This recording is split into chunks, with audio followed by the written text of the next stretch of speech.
Jemi me lajmin e fundit, Monika Kryemadhi po flet jashtë ambienteve të SPAK pas shtyries së seancës në themel të GKK-s për Ilir Metën dhe personat e tjerë. Kur morëm listën e provave që përsëri e kërkuam, sepse e gjithë dosja ka ardhur në gjykatë pa listën e provave dhe ne u njohitëm në seancën e fundit të seancës paraprake, po e quajmë, kërkuam nga gjyqtarja që përveç se të kishim gjithë ekspertimin e telefonit, sepse çdo gjë është e ndërtuar si një fabul, pra po themi, për të krijuar një perceptim, për të krijuar një iluzion optik dhe mendimi në aspektin e mesazheve të caktuara telefonike, pavarësisht se mesazhet telefonike nuk përbëjnin asnjë vepër penale, por kërkonin thjesht për të krijuar një, po themi, një histori, një fairy tale. Edhe në gjykat, në seancë paraprake, gjyqtarja kishte vendosur që prokuroria të më pajiste me këtë material, pra me ekspertimin e gjithë telefonit tim, ku bëhet fjalë për gjithë bisedat e mia, jo vetëm mesazhet të selektuara që organi akuzës ka nxjerrë në akuzë, po për të pasur të gjithë rrjedhojen e mendimit dhe logjikën e mendimit të bashkëbisedimeve të mia, po themi si anëtare e Komisionit Veprimtarive Prodhuese, pra për ligjin e famshëm të minjerave, në marrëdhënien me fibrën optike, apo edhe komunikimet e tjera që kanë qenë qoftë me kryeministrin asaj kohe Edi Rama e me radhë. Zonja Kryemadhi, ju flisin për një fairy tale. Në thelb, prokuroria i përdor mesazhet tuaja si provë kryesore ndaj ish-presidentit vendit, ndaj jush edhe të panderhurve të tjerë në këtë proces gjyqësor. Patjetër, prokuroria përdor një mesazh që un kam thënë dua të marr një shtëpi, kam shkuar e kam parë shtëpinë, në qershor, korrik dhe në shtator e kam anulluar. Dhe prokuroria thotë që ky është një korrupsion. Çfarë është? Në fakt është, unë kam bler një shtëpi të cilën e kam ke Kodradjellit. Pra është si puna asaj që ti shkon në një dyqan, provon një fustan, provon disa fustane, nuk i merr gjitha, merr vetëm njërin. Edhe shtëpia ka qenë një shtëpi e cila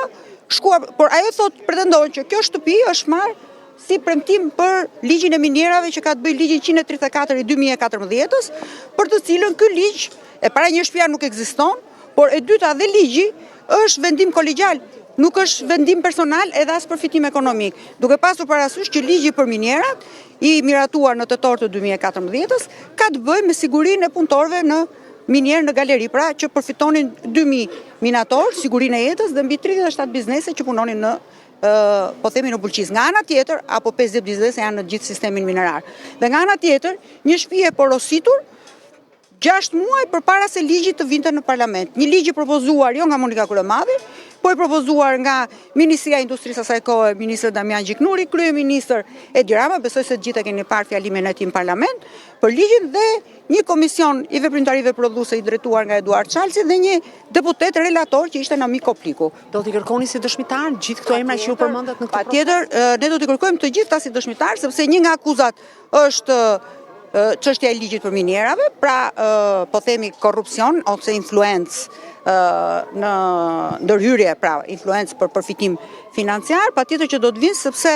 nuk mund të jetë një vendim kolegjial përgjegjësi penale, aq më shumë që i bie që vendimi kolegjial për ligjin për minjerat është me 72 deputet. Kështu që personat propozues dhe administrues të këtij projekt ligji ka qenë qeveria shqiptare me Ministrinë e Industrisë dhe kaluar në gjithë allkën parlamentare. Ndërkohë që nga ana tjetër, koherenca e pretendimeve që ngren akuza, pra akuzën e ngren me 3 mesazhe, por nëse un pas kam 3 mesazhe, cila është rrjedhoja e gjithë logjikës së bashkëbisedimit tim, po themi me pronarin e shtëpisë, dhe tjetra, ti si e quan këtë premtim? A ka një kontratë premtimi që biznesi i ka ofruar Monika Kryemadhi që ti më voto ligjin dhe unë do t'jap një vil? Të gjitha këto pra janë thjesht ngarkimi i një ngarkim emocional ose për të ndërtuar një qasje emocionale të opinionit publik nëpërmjet mesazheve telefonit, duke pasur parasysh që nëpërmjet mesazheve njerëzit komunikojnë e tjera gjëra me radhë dhe për të krijuar, po themi, një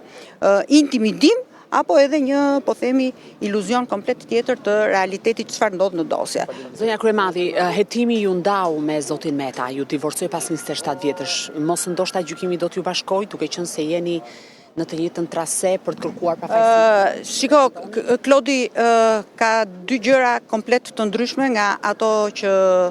ndodhin në jetën e përditshme. Unë e mbarova Big Brotherin tim për të folur për emocionet, tani fillon betejë ligjore dhe me drejtësinë, por jo vetëm me drejtësinë, edhe për sa i përket betejës që ka të bëjë me opinionin publik, duke patur parasysh që e kam thënë gjithmonë dhe vazhdoj ta them, një sistem drejtësie që funksion me regji politike dhe një sistem drejtësie i cili kërkon të bëj statistika. Aq më shumë duke mbajtur Ilir Metën në burg dhe Erion Veliaj në burg për të thënë që kjo klasë politike tani e bëri shpagimin e saj, nuk ke më reagim të opinionit publik, kemi statistika, kemi numra dhe vazhdojmë ecim përpara si në kohën e Partisë Punës, ku ligjin e bën kryetari i partisë, drejtsinë e bën kryetari i partisë, gjumimin, po themi, edhe gjykimet i bën kryetari i partisë, i cili është Edi Rama. Faleminderit dhe juve.